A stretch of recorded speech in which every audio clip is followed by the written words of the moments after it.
திவ்யஸ்பிரித்து சாந்தவானவர் திருநாளுக்கு பின்வரும் 4ஆம் ஞாயிற்றுக்கிழமைக்கான தியான பிரசங்கம்.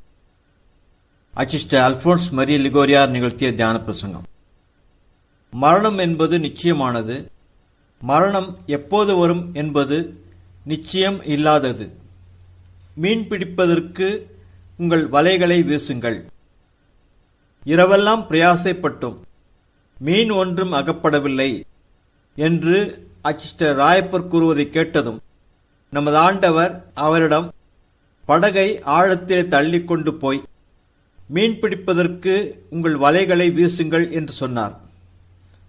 அதற்கு உடனே அச்சிஸ்டர் ராயப்பரும் மற்றவர்களும் கீழ்ப்படிந்து வலைகளை ஆழத்தில் வீசிய போது வலைகள் கிழிந்து போகும் அளவிற்கு ஏராளமான மீன்களை வளைத்து பிடித்தனர் என்பதை இன்றைய சுவிசேஷத்தில் வாசிக்கிறோம். சகோதரர்களே, சர்வேஸ்வரன் இந்த ஜீவியம் என்கிற கடலின் மத்தியில் நம்மை வைத்திருக்கிறார். மேலும் மீன்களை பிடிப்பதற்கு வலைகளை வீசும்படி நமக்கு கட்டளையிடுகிறார். அதாவது நித்திய ஜீவியத்தை அடைவதற்கான பேறுபலன்களை சம்பாதிப்பதற்காக நல்ல அலுவல்களை செய்ய வேண்டும் என்று நமக்கு கட்டளையிடுகிறார். இனிய இக்கதியை நாம் அடைந்து நம் ஆத்துமங்களை காப்பாற்றிக் கொள்வோமேயாகில் நாம் பாக்கியவான்கள். மோட்சத்திற்கான திரவியத்தை சேகரித்து வைப்பதற்கு பதிலாக நாம் கட்டிக்கொண்ட பாவங்களினால் நரகத்தை சம்பாதித்து நம் ஆத்துமகளை நித்திய கேட்டிற்கு இட்டுச் செல்வோமேயாகில் நாம் நிர்பாக்கியர். நித்தியத்திற்குமான நம் சந்தோஷமும் துயரமும் நம் மரண நேரத்தையே சார்ந்திருக்கிறது. ஆனால் அந்த மரண நேரமோ நிச்சயமானதாகவும் நிச்சயம் இல்லாததாகவும் இருக்கிறது. நாம் மரணத்திற்காக ஆயத்தம் செய்ய வேண்டும் என்பதற்காக ஆண்டவர் மரணத்தை நமக்கு நிச்சயித்திருக்கிறார்.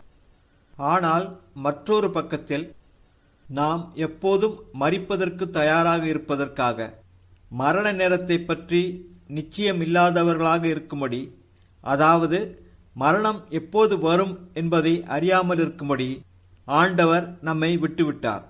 அதி முக்கியமான 2 தியான கருத்துக்களை தியானிப்போம்.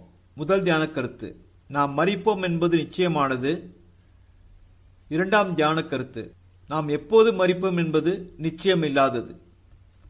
முதல் தியான கருத்து, நாம் மரிப்போம் என்பது நிச்சயமானது. மனிதர் ஒரே தரம் மரிப்பது என்பது தீர்மானிக்கப்பட்டிருக்கிறது என்று அப்போஸ்தலனாகிய சின்னப்பர் எபிரேயருக்கு எழுதிய நிருபத்தில் வாசிக்கிறோம். நாம் எல்லோரும் கட்டாயமாக சாக வேண்டும் என்கிற நித்திய சட்டம் நம் ஒவ்வொருவருக்காகவும் இயற்றப்பட்டு விட்டது. இதை பற்றியே அச்சிஸ்டர் சிப்ரியான் நாம் எல்லோரும் நம் கழுத்தின் மீது தூக்கு கயிற்றுடன் பிறந்திருக்கிறோம் என்றும், ஆதலால் நாம் எடுத்து வைக்கும் ஒவ்வொரு அடியும் தூக்கு மரத்திற்கு அருகில் கொண்டு வருகிறது என்றும் கூறுகின்றார். நம் ஒவ்வொருவருக்கும் மரணத்துடன் முடிவடைய போகும் கடைசி வியாதியே நம்முடைய தூக்கு மரமாக இருக்கும். சகோதரர்களே, ஞானஸ்நான பதிவேட்டில் உங்கள் பெயர்கள் எழுதப்பட்டது போலவே ஒரு நாள் இறந்தவர்களுடைய பதிவேட்டிலும் உங்களுடைய பெயர்கள் எழுதப்படும். நீ உன் மூதாதையரை பற்றி பேசும்போது, சர்வேஸ்வரன் என் தகப்பனார் மேல், என் பாட்டனார் மேல், என் மாமாவின் மேல் இரக்கமாயிருப்பாராக என்று இப்போது கூறுவது போல், வருங்காலத்தில் உன் பிள்ளைகள் நீ மறு உலகத்தை அடைந்தவுடன் உனக்காக சர்வேஸ்வரனுடைய இரக்கத்தை வேண்டிக் கொள்வார்கள். இப்போது மற்றவர்களுடைய மரணத்தை அறிவிக்கும்படியாக அடிக்கப்படும் தேவாலய மணி ஓசையை நீ அடிக்கடி கேட்பது போல், ஒரு நாள் மற்றவர்களும் உன்னுடைய மரணத்தை அறிவிக்கும் தேவாலய மணி ஓசையை கேட்பார்கள். இப்போது உயிருடன் ஜீவிக்கும் மனிதர்களுக்கு அவர்களுடைய வருங்கால காரியங்கள் எல்லாம் நிச்சயமற்றவை. ஆனால் அதே சமயம் அவர்களுக்கு மரணம் நிச்சயம். இதை பற்றியே அச்சிஸ்டர் அகுஸ்தினார் மற்ற எல்லா நன்மைகளும் தின்மைகளும் நிச்சயமில்லாதவை, ஆனால் மரணம் நிச்சயம் என்று கூறுகின்றார். இந்த ஒரு குழந்தை செல்வந்தனாக ஆகுமா, அல்லது ஏழையாக இருக்குமா, அல்லது இது நல்ல தேக ஆரோக்கியத்தை பெற்றிருக்குமா, அல்லது நோயாளியாக இருக்குமா, சிறு வயதிலேயே மரிக்குமா, அல்லது வயது முதிர்ந்த பிறகு இறக்குமா என்பது நிச்சயமில்லாதது. ஆனால் இது அரசருடைய மகனாயிருந்தாலும் ஆண்டியின் மகனாயிருந்தாலும் ஒரு நாள் இறந்து போவான் என்பது நிச்சயம். அந்த மரணத்தின் நேரம் வரும்போது ஒருவராலும் அதை எதிர்த்து நிற்க முடியாது. நெருப்பையும் தண்ணீரையும் வாளையும் எதிர்க்கலாம், அரசர்களையும் எதிர்க்கலாம். ஆனால் சாவு வரும்போது அதை எதிர்ப்பவன் யார் என்கிற சங்கீத ஆகமத்தின் வரிகளை அச்சிஷ்ட அகுஸ்தினார் கூறுகின்றார். நாம் மாபெரும் நெருப்பையும் தண்ணீர் வெள்ளத்தையும் எதிரிகளின் வாளையும் அரசர்களின் வல்லமையையும் எதிர்த்து நிற்கலாம். ஆனால் மரணத்தை யாரால் எதிர்த்து நிற்கக்கூடும்? பிரான்ஸ் நாட்டின் ஒரு குறிப்பிட்ட அரசன் அவனுடைய கடைசி நேரத்தில், இதோ என் எல்லா வல்லமையை கொண்டும் மரணத்தை 1 மணி நேரம் கூட காக்க வைப்பதற்கு என்னால் கூடாமற் போயிற்று என்பதை பார் என்று கூறியதாக பெல்லுவா சென்சில் என்பவர் எழுதி வைத்தார். ஜீவிய கால நேரம் முடியும் போது அதற்கு அப்பால் 1 மணி நேரம் கூட மரணம் காத்திருக்காது. தேவரீர் மனிதனுக்கு ஏற்படுத்தின எல்லையை அவன் கடந்து போகக்கூடாதே என்று யோபு ஆகமத்தில் வாசிக்கிறோம். நாம் எல்லோரும் கட்டாயமாக சாக வேண்டும். இந்த சத்தியத்தை நாம் விசுவசிப்பதுடன் கூட நம் கண்களாலும் பார்க்கிறோம். ஒவ்வொரு காலத்திலும் வீடுகளும் தெருக்களும் நகரங்களும் எல்லாம் புதிய நகரவாசிகளால் நிரம்பியிருக்கின்றன. அவற்றின் முந்தின சொந்தக்காரர்கள் எல்லோரும் கல்லறைக்குள் மூடப்பட்டு கிடக்கின்றனர். அவர்களை பொறுத்தவரை ஜீவியத்தின் காலம் முடிந்திருக்கிறது. அதேபோல் ஒரு நாள் வரும், அப்போது இப்போது உயிருடன் ஜீவிப்பவர்களில் ஒருவர் கூட உயிருடன் ஜீவிக்கிறவர்களாக இருக்க மாட்டார்கள். ஜீவிக்கிற மனிதர்களில் எவன் சாவை காணாதிருப்பான் என்று இதை பற்றியே சங்கீதாகமத்தில் வாசிக்கிறோம். நான் சாகவே மாட்டேன் என்று எவனாவது தன்னையே பெருமை பாராட்டும்படி கூறுவானேயாகில் நாம் எல்லோரும் சாவோம் என்கிற விசுவாச சத்தியத்தை அவன் விசுவசியாத ஒரு அஞ்ஞானியாக இருப்பதுடன் கூட ஒரு பைத்தியக்காரன் என்றும் அழைக்கப்படுவான். ஒரு குறிப்பிட்ட காலத்தில் வல்லமை மிக்க ஆளுநர்களாகவும் அரசர்களாகவும் வாழ்ந்த எல்லா மனிதர்களும் மரித்தார்கள் என்பதை நாம் அறிவோம். இப்போது அவர்கள் எங்கே இருக்கிறார்கள் என்று என்னிடம் கூறுங்கள். உலகத்தின் நேசர்கள் எங்கே இருக்கின்றனர்? சாம்பலையும் புழுக்களையும் தவிர அவர்களுக்கு சொந்தமானது எதுவும் ஈதமாகி உலகத்தில் காணப்படவில்லையே என்று அச்சிஷ்ட பெர்னார்டு கூறுகின்றார். சலவை கல்லினால் கட்டப்பட்ட கல்லறையில் வைக்கப்பட்டிருந்த போதிலும் உலகத்தின் அநேக மாபெரும் மனிதர்களுடைய பிரேத பெட்டியில் மீதியாயிருப்பது சிறிதளவு தூசியும் சில உருத்துப்போன எலும்புகளும் தான். நம் மூதாதையர்களில் யாரும் இப்போது நம்முடன் கூட இல்லை என்பதை நாம் அறிவோம். அதே சமயம் அவர்களுடைய படங்களும் நம்முடன் விட்டு சென்ற அவருடைய புத்தகங்களும் படுக்கைகளும் உடைகளும் நமக்கு எப்போதும் இடைவிடாமல் அவருடைய மரணத்தை நமக்கு ஞாபகப்படுத்திக் கொண்டிருக்கின்றன. நாம் சாக மாட்டோம் என்கிற நம்பிக்கையை நாம் கொண்டிருக்க முடியுமா? இதே நகரத்தில் 100 வருடங்களுக்கு முன்பு வாழ்ந்தவர்களில் எத்தனை பேர் இன்று இப்போது வாழ்ந்து கொண்டிருக்கின்றனர்? அவர்கள் எல்லோரும் ஒன்றில் பேரின்ப மகிழ்ச்சிகளின் நித்திய நாளுக்கான மோட்ச மகிமையை அடைந்திருப்பார்கள், அல்லது இடைவிடாத உபாதனைகளின் நித்திய இரவிற்கான நரக தண்டனையை அடைந்திருப்பார்கள். இவ்விரண்டு விதமான கதிகளில் ஒன்று நமக்காகவும் காத்திருக்கின்றது. ஆனால் திவ்ய கர்த்தரே, நாங்கள் எல்லோரும் சாவோம் என்பதை அறிந்திருக்கிறோம். இதில் நிர்பாக்கியம் என்னவெனில், சாவு என்பது வரவே வராததைப் போல் வெகு தொலைவில் இருப்பதாக கற்பனை செய்து வைத்திருக்கிறோம். ஆதலால் மரணம் என்பதை எங்கள் கவனத்திலிருந்து வெகு தொலைவில் ஒதுக்கி வைத்திருக்கிறோம். அது எங்கள் கவனத்திற்கு வராமலே மறைந்து போகிறது. ஆனால் விரைவிலேயோ அல்லது சிறிது காலத்திற்கு பிறகோ நாங்கள் மரணத்தை பற்றி சிந்திக்கிறோமோ இல்லையோ, நாம் சாவோம் என்கிற சத்தியத்திற்கேற்ப சாவு நமக்கு நிச்சயமானதாக இருக்கிறது. மேலும் ஒவ்வொரு நாளும் நாம் மரணத்தை நெருங்கிக் கொண்டிருக்கிறோம் என்பதும் நிச்சயம். ஏனெனில் நமக்கு இங்கே நிலை பெற்ற பட்டணம் இல்லை, இனி வரும் பட்டணத்தையே நாடி போகிறோம் என்று அஷ்ட சின்னப்பர் எபிரேயருக்கு எழுதிய நிருபத்தில் வாசிக்கிறோம். இது நமது சொந்த நாடு இல்லை. இங்கு நாம் திரியாத்திரை பயணிகளாக இருக்கிறோம். இந்த சரீரத்தில் இருக்கிற மட்டும் கர்த்தரை விட்டு பரதேசிகளாய் திரிகிறோம் என்று அப்போஸ்தலனான சின்னப்பர் கொரிந்தியருக்கு எழுதிய 2ஆம் நிருபத்தில் வாசிக்கிறோம். சர்வேஸ்வரனுடைய தேவ வரப்பிரசாதத்தினாலும் நம் நல்ல அலுவல்களினாலும் எவ்வாறு நாம் மோட்சத்தை அடைவது என்பதை அறிந்தோம் என்றால், மோட்சமே நம் சொந்த நாடாகும். நாம் வசிக்கும் இந்த வீடு நம்முடைய வீடு கிடையாது. கடந்து செல்லும்படியாக இந்த வீட்டில் நாம் வசிக்கிறோம். நமது குடியிருத்தலோ நித்தியத்திற்குமானது. மனுஷன் தன் நித்திய வீட்டிற்கு போவான் என்று சர்வப்பிரசங்க ஆகமம் கூறுகின்றது. தனக்கு அறிமுகமாகாத ஒரு அந்நிய நாட்டில் தன் உழைப்பையெல்லாம் கொட்டி திரளான சொத்துக்களையும் வீடுகளையும் கட்டி வைத்துவிட்டு தன் சொந்த நாட்டில் மீதமுள்ள நாட்களில் தனக்கென்று ஒன்றையும் சேர்த்து வைக்காத ஒரு அறிவிலியான மூடன் எத்தகைய மாபெரும் மடமையை கொண்டிருக்கிறான். ஆகவே எந்த உலகத்தை விட்டு விரைவில் பிரிய போகிறானோ அந்த உலகத்திலே சந்தோஷத்தை தேடுபவனும் தன்னுடைய பாவங்களால் இனிவரும் மறு உலகத்தின் நித்திய துயரத்திற்கும் தள்ளப்படும் அபாயத்தில் தன்னை நிறுத்திக் கொள்பவனும் எத்தகைய மடமையினுடைய மூடனாக இருக்கிறான்.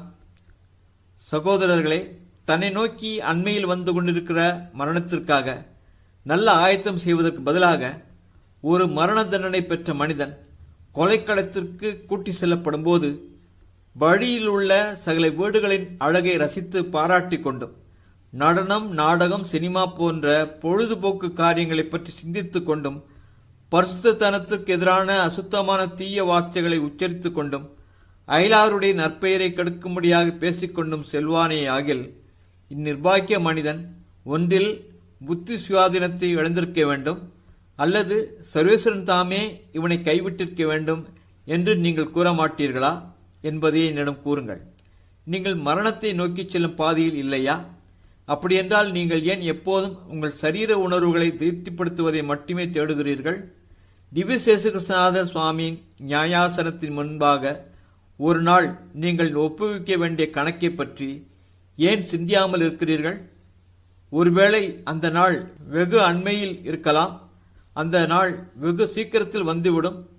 தேவ விசுவாசத்தை கொண்டிருக்கிற ஆத்துமங்கள் இவ்வுலகத்தின் செல்வங்களை கண்காணிக்கும் அலுவலை உலகத்தினுடைய முட்டாள்களுக்கு என்று விட்டுவிடுகிறார்கள். ஆதலால் நித்திய மறு உலக ஜீவியத்திற்கு தேவையான பேரின்ப பாக்கிய செல்வங்களை இப்போதே நீங்கள் தேடி சேகரியுங்கள். இந்த உலக ஜீவியம் கட்டாயம் முடிவடையும். வெகு விரைவில் முடிந்துவிடும். உன் நேசர் உற்றார் பெற்றோருடைய கல்லறைக்கு செல். அங்கு இறந்து போன அவர்களுடைய உடல்களை பார். அவை ஒவ்வொன்றும் நேற்று எனக்கு இன்று உனக்கு என்று உன்னை நோக்கி கூறுவதை கேட்பாய் என்று சர்வப்பிரசங்க ஆகமத்தில் வாசிக்கிறோம். எனக்கு நேரிட்டது உனக்கும் கட்டாயமாக ஒரு நாள் நேரிடும். நான் இப்போது இருப்பது போல் நீயும் தூசியும் சாம்பலும் ஆவாய். மரிப்பதற்கு முன்னரே நீ உன் கணக்கை சர்வேசனிடம் ஒப்படைக்காமல் போனால் உன் ஆத்துமத்தை எங்கே கண்டடையக்கூடும்? ஆக சகோதரர்களே, நன்றாக ஜீவிப்பதற்கு நீங்கள் ஆசித்தால் ஒன்றில் உங்களுக்கு நித்திய மோட்சம் அல்லது நித்திய நரகம் என்று உங்களுடைய இறுதி கதியை தீர்மானிக்கக்கூடிய தீர்வை நாளான அம்மகா நாளில் சர்வேஸ்வரனுடைய நியாயாசனத்தின் முன்பாக ஒப்புவிக்க வேண்டிய கணக்கை சரியாக தயாரிக்க விரும்பினால் உங்கள் ஜீவிய காலத்தில் எஞ்சியிருக்கும் இக்குறுகிய காலத்தில் உங்கள் கண் முன்பாக மரணத்தை எப்போதும் இருத்தியபடி ஜீவிப்பதற்கு தீவிர முனைப்புடன் முயற்சி செய்யுங்கள். ஓ மரணமே, உன் தீர்மானம் நலமாயிருக்கின்றது என்று இதை பற்றியே சர்வ பிரசங்க ஆகமத்தில் வாசிக்கிறோம். ஓ, தங்கள் கண் முன்பாக மரணத்தை நிறுத்தி இருப்பவர்களின் தீர்மானங்கள் எவ்வளவு சரியானவையாக இருக்கின்றன! அவருடைய செயல்பாடுகள் எவ்வளவு நன்றாக இயக்கப்படுகின்றன! மரணத்தினுடைய ஞாபகம் இப்பூலோகத்தினுடைய பொருட்கள் மீதான சில பற்றுதல்களையும் அழித்து போடுகிறது. உலக ஜீவத்தின் கடைசி கதியை பற்றிய சிந்தனை நம் மனதில் எப்போதும் இருப்பதாக. அப்போது உலகத்திலுள்ள எதையும் நேசிக்க மாட்டோம் என்று அச்சிஸ்டர் லாரன்ஸ் ஜஸ்டினியன் கூறுகின்றார். ஆம், உலகத்தை விட்டு நித்தியத்திற்குமாக பிரிந்து செல்ல போவதையும் புழுக்களுக்கு இரையாகும்படியாக கல்லறைக்குள் தன்னுடைய உடல் புதைக்கப்படும் என்பதையும் உணர்ந்திருக்கிற ஒருவன் உலக செல்வங்களையும் மகிமைகளையும் இன்பங்களையும் மிக இலகுவாக அருவறுத்து விளக்குவான். மரணம் என்கிற நினைவையே சிலர் தங்களிடமிருந்து விரைந்து அகற்றி விடுவார்கள். அவ்விதம் மரணத்தை பற்றிய சிந்தனையை அகற்றுவதன் மூலம் சாவிலிருந்தே தப்பித்துக் கொள்ளலாம் என்பது போல் மரணத்தை பற்றி சிந்திப்பதை தவிர்த்து வருவார்கள். ஆனால் மரணத்தை தவிர்க்க முடியாது. இவ்விதமாக மரணத்தை பற்றிய சிந்தனையை தவிர்த்து வருபவர்கள் நிர்பாக்கியமான மரணத்தை அடையக்கூடிய மாபெரும் ஆபத்திற்கு தங்களையே உட்படுத்துகின்றனர். தங்கள் கண்களுக்கு முன்பாக மரணத்தை இருத்தி இருந்ததன் மூலமாக அச்சிஷ்டர்கள் உலகத்தின் சில பொருட்களையும் வெறுத்து விளக்கினர். ஆகவேதான் அச்சிஸ்டர் சார்லஸ் பொரோமியோ தன் மேஜையின் மேல் எப்போதும் தன் கண் பார்வையில் படும்படியாக ஒரு மனித மண்டை ஓட்டை வைத்திருந்தார். அச்சிஸ்டர் பிலிப் நேரியாரின் பிரிய சீடரான கர்தினால் பரோனியூஸ் என்பவர் தன் மோதிரத்தில் மரணத்தை நினை என்கிற வாக்கியத்தை பதித்து வைத்திருந்தார். வந்திக்கத்தக்க ஜுவெனல் ஆன்சியா என்ற சாலூசோ நகர மேற்றானியார் நான் இப்போது இருப்பது போல் நீயும் ஒரு நாள் ஆவாய் என்று எழுதப்பட்ட ஒரு மண்டை ஓட்டை தன் கண்முன்பாக வைத்திருந்தார். ஏகாந்தத்தை தேடி பாலைவனங்களுக்கும் மலை குகைகளுக்கும் சென்று ஜீவித்த பரிசுத்த தபோதனர்கள் தங்களுடன் கூட மண்டை ஓட்டை எடுத்து சென்றனர். எதற்காக மண்டை ஓட்டை தங்களுடன் வைத்திருந்தனர்? அவர்கள் தாங்களாகவே நன்மரண ஆயத்தம் செய்வதற்காக அதை எடுத்துச் சென்றனர். ஒரு குறிப்பிட்ட தபோதனர் மரண தருவாயில் மிகுந்த மகிழ்ச்சியுடன் இருந்தார். அதற்கான காரணத்தை அவரே பின்வருமாறு கூறியுள்ளார். நான் எப்போதும் மரணத்தை என் கண்முன்பாக வைத்திருந்தேன். ஆதலால் இப்போது மரணம் என் அருகில் வந்திருக்கிறது. அதை பற்றிய எந்த அச்சமும் பயமும் எனக்கு இல்லை. ஆனால் வெகு சொற்பமாகவே மரணத்தை பற்றி சிந்திப்பவர்களுக்கு சாவு வரும்போது அது அவர்களுக்கு எத்தகைய கொடிய அச்சம் நிறைந்ததாக இருக்கும். 2ஆம் தியான கருத்து. நாம் எப்போது மரிப்போம் என்பது நிச்சயம் இல்லாதது. மரணத்தைப் போல் நிச்சயமானது எதுவும் இல்லை. ஆனால் மரண நேரத்தைப் போல் நிச்சயமில்லாததும் எதுவும் இல்லை. நாம் சாகப் போகிறோம் என்பது நிச்சயம். நாம் ஒவ்வொருவரும் எந்த வருடத்தில், எந்த மாதத்தில், எந்த தேதியில், எந்த மணி நேரத்தில், எந்த மணித்துளி நேரத்தில் நித்தியத்திற்குள் நுழையும்படியாக இவ்வுலகத்தை விட்டு பிரிவோம் என்பதை சர்வேஸ்வரன் ஏற்கனவே தீர்மானித்திருக்கிறார். ஆனால் அந்த மணித்துளி நேரத்தை நமக்கு மறைத்து வைக்கும்படியாக சர்வேஸ்வரன் தீர்மானித்திருக்கிறார். இதை பற்றியே அச்சிஸ்டர் அகுஸ்தினார் சர்வேஸ்வரன் நீதியுடன் நம் மரணத்தை நமக்கு மறைத்து வைத்திருக்கிறார். மரிக்கப் போகும் நாளை பற்றிய விவரத்தை ஒருவேளை சர்வேஸ்வரன் எல்லோருக்கும் தெரியப்படுத்தி இருந்தால் சாவுக்கு குறிக்கப்பட்டிருக்கும் அந்நாள் வரைக்கும் சாக மாட்டோம் என்கிற நிச்சயத்தால் அநேக மனிதர்கள் பாவப்பழக்கத்திலேயே தொடர்ந்து நீடித்து வாழ்வதற்கு ஏவப்படுவார்கள் என்று கூறுகின்றார். ஆகவே தான் எல்லா நாட்களையும் நாம் நன்றாக செலவழிக்கும்படியாக சர்வேஸ்வரன் நம் மரணத்தினுடைய நாளை நம்மிடமிருந்து மறைத்து வைத்தார் என்று பரிசுத்த வேதபாரகரான அச்சிஸ்டர் அகுஸ்தினார் கூறுகின்றார். எனவே நமது ஆண்டவர் நீங்களும் ஆயத்தமாயிருங்கள், ஏனென்றால் நீங்கள் நினையாத வழியில் மனுமகன் வருவார் என்று நம்மை பார்த்து திருவுளம் பற்றுகின்றார். நாம் எதிர்பாராத நேரத்தில் சாவு நமக்கு வரும் என்பதால் நாம் எப்போதும் மரணத்திற்கு ஆயத்தமாக இருக்கும்படியாகவும் அந்நிலைமையிலேயே நாம் தொடர்ந்து ஜீவிக்கும்படியாகவும் நமது ஆண்டவர் ஆசிக்கின்றார். நாம் மரணத்திற்கு எப்போதும் ஆயத்தத்துடன் இருக்கும்படியாக மரணம் எப்போது வரும் என்பதை பற்றி நிச்சயமற்றிருக்கிறோம் என்று அச்சிஸ்டர் கிரகோரியார் கூறுகின்றார். இவ்விதமாகவே அச்சிஸ்டர் சின்னப்பர் நம்மை ஆண்டவர் நடுத்திருக்கும் அந்த நாள் இரவில் வரும் திருடனைப் போல் எதிர்பாராத விதமாக வரும் என்று அறிவுறுத்துகின்றார். இரவில் திருடன் எப்படி வருவானோ அப்படியே ஆண்டவருடைய நாளும் வரும் என்று தெசலோனிக்கேயருக்கு எழுதிய முதல் நிருபத்தில் அச்சிஸ்டர் சின்னப்பர் கூறுகின்றார். உன் ஜீவியத்தில் எந்த நேரத்திலும் எந்த இடத்திலும் மரணமானது வந்து உன்னை தாக்கி உன் உயிரியை பறித்துக் கொள்ளும் என்பதால் உன் ஆத்துமத்தை காப்பாற்றவும் நல்ல மரணம் அடையவும் நீ ஆசித்தால் சாவை எல்லா நேரத்திலும் எல்லா இடங்களிலும் நீ எதிர்பார்த்தபடியே ஜீவிக்க கடவாய் என்று அச்சிஸ்டர் பெர்னார்ட் அறிவுறுத்துகின்றார். இதை பற்றியே அச்சிஸ்டர் அகுஸ்தினார் மரணத்திற்கு பிறகு கட்டாயமாக சர்வேஸ்வரனுக்கு ஒப்புவிக்க வேண்டிய கணக்கை நாம் எப்போதும் தயாராக வைப்பதற்காகவே ஆண்டவர் நம்முடைய மரணத்தின் கடைசி நாளை நம்மிடமிருந்து மறைத்து வைத்திருக்கிறார் என்று கூறுகின்றார். அநேக கிறிஸ்தவர்கள் நித்தியத்திற்குமாக தங்கள் ஆத்துமங்களை இழந்து போயினர்.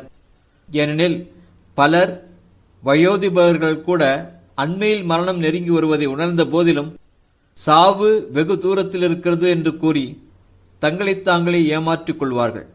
அதன் காரணமாக நன்மரண ஆயத்தத்திற்கு தேவையான நேரம் அவர்களுக்கு கிடைக்காமல் போனது. இதை பற்றி மரணம் அருகில் இருப்பதை உணர்ந்த போதும் கூட அது வெகு தூரத்தில் இருப்பதாக மக்கள் நம்புகின்றனர் என்று அச்சிட்ட கிரிகோரியார் கூறியுள்ளார். ஓ சகோதரர்களே, இவையெல்லாம் தான் உங்களுடைய உணர்வுகளா? உங்களின் மரணம் வெகு தூரத்திலோ அல்லது அண்மையிலோ இருக்கிறது என்று உங்களுக்கு எப்படி தெரியும்? நன்மரண ஆயத்தத்திற்காக சாவு உங்களுக்கு போதிய கால அவகாசம் கொடுக்கும் என்று நீங்கள் ஊகிப்பதற்கான காரணம் என்ன? திடீரென்று மரித்தவர்கள் எத்தனை பேரை நீங்கள் அறிவீர்கள்? சிலர் நடந்து கொண்டிருக்கும் போது இறந்தார்கள், சிலர் உறங்கும் போதே மரித்தார்கள். இவ்விதமாகத்தான் இறந்து போவோம் என்று இவர்களில் யாராவது சிந்தித்திருப்பார்களா? ஆனால் இவர்கள் இவ்வாறு திடீரென்று எதிர்பாராத விதமாக மரித்தார்கள். சர்வேஸ்வரனுடன் அவர்கள் பகையுடன் இறந்து போயிருந்தால் அவருடைய நிர்பாக்கிய ஆத்மங்களின் கதி என்னவாய் போனது? ஆயத்தமில்லாத மரணத்தை சந்திக்கும் மனிதன் இறங்கத்தக்க நிர்பாக்கியன். மேலும் தங்களுடைய மனசாட்சியின் சுமையை இறக்கி வைப்பதில் அலட்சியமாக இருப்பவர்கள் நன்மரண ஆயத்தத்தை செய்வதற்கான போதிய கால அவகாசம், அதாவது 7 அல்லது 8 நாட்கள் இருந்தால் கூட ஆயத்தம் இல்லாமலேயே இறந்து போவார்கள் என்று நிச்சயித்து கூறுகிறேன். ஏனெனில் குழப்பத்தினுடையவும் பேர் அச்சத்தினுடையவும் காலமான இந்நாட்களில் சர்வேஸ்வரனுக்கு ஒப்புவிக்க வேண்டிய கணக்கை சரி செய்வது என்பதும் சர்வேஸ்வரனிடம் பிரமாணிக்கத்துடன் திரும்பி வருவது என்பதும் வெகு கடினமான காரியமாகும். ஆனால் உனக்கு தேவதர்விய அனுமானங்களை கடைசியாக வாங்குவதற்கு கூட நேரம் கிடைக்காதவாறு மரணம் உன்மேல் வந்து விழும் என்று நான் திரும்பவும் கூறுகிறேன். இன்னும் 1 மணி நேரத்திற்குள் நீ வாழ்பவர்களுடன் இருப்பாயா அல்லது இறந்து போனவர்களுடன் இருப்பாயா என்பது யாருக்கு தெரியும்? மரண நேரத்தை பற்றிய நிச்சயமற்றத்தனமானது யோபுவை நடுக்கத்துடன், ஏனெனில் இன்னும் எத்தனை நாளைக்கு இருப்பேனோ தெரியாது, என்னை உண்டாக்கினவர் கொஞ்சத்துக்குள்ளே என்னை எடுத்தாலும் எடுக்கக்கூடும் என்று கூறும் அளவிற்கு கொண்டு சென்றது என்பதை யோபாகமத்தில் வாசிக்கிறோம். ஆகவே இரவு சமயத்தில் படுக்கப் போகும்போது அடுத்த நாளை காண்போம் என்பதை நம்பாமல் இருக்க வேண்டும் என்று அச்சிட்ட பேசில் நமக்கு அறிவுரை கூறுகின்றார். பாவ சங்கீர்த்தனத்தில் கூறிவிடலாம், இப்போதைக்கு பாவத்தை கட்டிக்கொள் என்று பசாசு எப்போதெல்லாம் உன்னை சோதிக்குமோ அப்போதெல்லாம் நீ பசாசானவனிடம், இந்த நாள் என் ஜீவியத்தின் கடைசி நாள் இல்லை என்பது உனக்கு எப்படி தெரியும்? நான் பாவத்தை கட்டிக்கொள்ளும் போது மரணம் எனக்கு நேரிட்டால் அதற்கான ஆயத்தத்திற்கும் பாவ சங்கீர்த்தனம் செய்வதற்கும் எனக்கு நேரம் கிடைக்காது. நித்தியத்திற்கும் என் ஆத்துமத்தின் கதி என்னவாகி போகும் என்று கேள். அந்தோ பாவகரமான சிற்றின்பத்தில் மூழ்கியிருக்கும் போதே எத்தனை பாவிகள் மரித்தனர், நித்திய நரகத்திற்கு தள்ளப்பட்டனர். மீன்கள் தூண்டிலில் அகப்படுவது போலவும் பட்சிகள் கண்ணியில் பிடிபடுவது போலவும் பொல்லாத காலம் வரவே மனிதர்கள் சடுதியில் ஆபத்தில் விடுவார்கள் என்று சங்கப்பிரசங்காகமம் கூறுகின்றது. தூண்டிலில் மாட்டப்பட்டிருக்கும் இரையை உண்ணப்போகும்போது அந்த இரையில் மறைந்திருக்கும் தூண்டிலினால் மீன்கள் பிடிக்கப்படுகின்றன. தூண்டில் அவற்றின் மரணத்தின் கருவியாக இருக்கிறது. பொல்லாத திண்மையின் காலம் என்பது பாவிகள் சர்வேஸ்வரனை தங்கள் பாவங்களால் நிந்திக்கும் நேரமாகும். பாவத்தை கட்டிக்கொள்ளும் போது ஆத்மத்திற்கான பாதுகாப்பை அடைந்து கொள்வதற்காக பின்னர் நல்ல பாவ சங்கீர்த்தனம் செய்து இந்த பாவத்திற்கான தண்டனையிலிருந்து தப்பித்துக் கொள்ளலாம் என்று பாவிகள் தங்களுடைய மனசாட்சியை அமைதிப்படுத்திக் கொள்வார்கள். ஆனால் தங்களுடைய பாவங்களுக்காக மனசாப்படுவதற்கான நேரத்தை அளிக்காதபடிக்கு மரணமானது இத்தகைய பாவிகள் மீது திடீரென்று வந்து விழும்.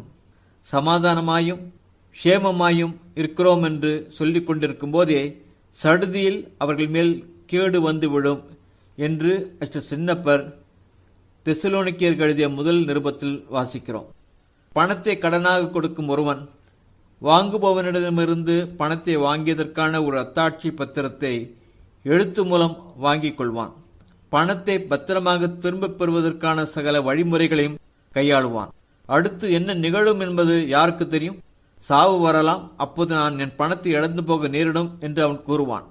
பணத்தையும் மற்றெந்த உலகப் பொருட்களையும் விட எவ்வளவோ அதிக விலையுயர்ந்த தங்களுடைய ஆத்துமங்களின் இரட்சணியத்தை உறுதிப்படுத்திக் கொள்வதற்கு தேவையான இதே போன்ற முன்னெச்சரிக்கையான சகல வழிமுறைகளை கைப்பற்றுவதில்தான் அந்தோ எவ்வளவோ அநேக மனிதர்கள் எவ்வளவு அலட்சியமாக இருக்கின்றனர். பணத்தை கடன் கொடுத்தவன் கூறியது போல் அடுத்து என்ன நிகழும் என்பது யாருக்கு தெரியும்? சாவு வரக்கூடும், நான் என் ஆத்துமத்தை இழந்து போகக்கூடும் என்று ஏன் இவர்கள் கூறுகிறதில்லை? நீ உன் பணத்தை இழந்தால் நீ எல்லாவற்றையும் இழந்து போவதில்லை. ஒரு வழியில் இழந்த பணத்தை நீ வேறு வழியில் திரும்ப மீட்டுக் கொள்ளலாம். ஆனால் ஒருவன் இறந்து போய் தன் ஆத்துமத்தை இழப்பானையாகில் அவன் எல்லாவற்றையும் இழந்து போகிறான். இனி ஒருபோதும் அதை அவனால் திரும்ப பெற்றுக்கொள்ள முடியாமல் போய்விடும். நம்மால் 2 தடவை இறக்கக்கூடுமாகில் முதல் தடவை இழந்து போன நம் ஆத்துமத்தை 2வது தடவை காப்பாற்றிக் கொள்ளலாம். ஆனால் நம்மால் 2 தடவை இறக்க முடியாது.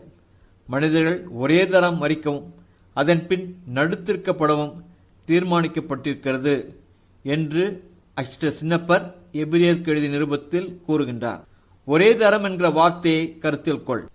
முதல் தடவையாக தவறு இழைத்தவன் நிச்சயத்திற்குமாக தவறு இழைத்தவனாகிறான்.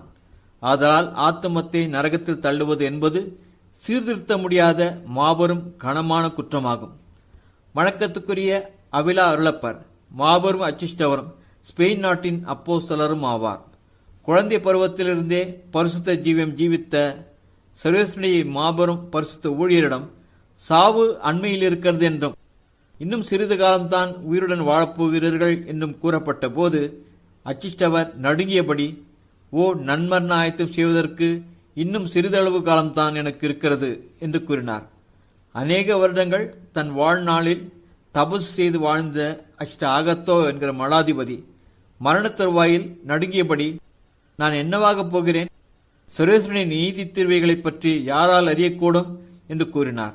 ஓ சகோதரர்களே, உங்களுக்கு சாவு அருகில் வந்து கொண்டிருக்கிறது என்று அறிவிக்கப்படும் போதும் உங்கள் மரணப்படுக்கை அருகில் குருவானவர் கிறிஸ்துவனுடைய ஆத்மமே இந்த உலகத்தை விட்டு பிரிந்து செல் என்று உச்சரிப்பதை கேட்கும் போதும் நீங்கள் என்ன கூறுவீர்கள்? சிறிது பொறுங்கள், இன்னும் நன்றாக தயாரிக்க வேண்டியிருக்கிறது என்று நீங்கள் ஒருவேளை சொல்லலாம். ஆனால் அது கூடாது. இல்லை, உடனே உலகத்தை விட்டு போ, மரணம் காத்திருக்காது. ஆதலால் நீங்கள் இப்போதே உங்களையே தயாரித்துக் கொள்ளுங்கள். அச்ச நடுக்கத்தோடு உங்கள் ஈடேற்ற வேலையை பாருங்கள் என்று அச்ச சின்னப்பர் பிலிப்பியருக்கு எழுதிய நிருபத்தில் வாசிக்கிறோம். நாம் நம் ஆத்துமங்களை காப்பாற்ற வேண்டும் என்று ஆசித்தார் பாவத்தில் நம்மை சாவு கண்டடையாதபடி அச்ச நடுக்கத்தோடு கட்டாயமாக நாம் ஜீவிக்க வேண்டும் என்று அச்ச சின்னப்பர் நமக்கு அறிவுரை கூறுகின்றார். சகோதரர்களே, விழிப்பாயிருங்கள். நித்தியத்தை பற்றி கேள்வி ஒன்று இருக்கிறது. மரமானது தெற்கே விழுந்தாலும் வடக்கே விழுந்தாலும் விழுந்த இடத்தில் தானே கிடக்கும் என்று சங்க பிரசங்கியாகவும் கூறுகின்றது. உன் ஜீவியத்துடைய மரமானது வெட்டப்படும் போது நீ தெற்கே விழுந்தால் அது உன் நித்திய பேரின்ப பாக்கியமாக இருக்கும். அப்போது உன் சந்தோஷ மகிழ்ச்சியே மிக பெரியதாயிருக்கும்.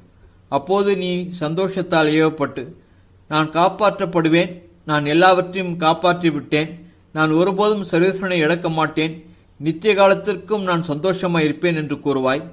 ஆனால் நீ வடக்கு பக்கமாக விழுந்தால், அதாவது நித்திய கேட்டிற்குள் விழுந்தால் உனக்கு எவ்வளவு மகா பெரிய மனக்கசப்பு ஏற்படும்.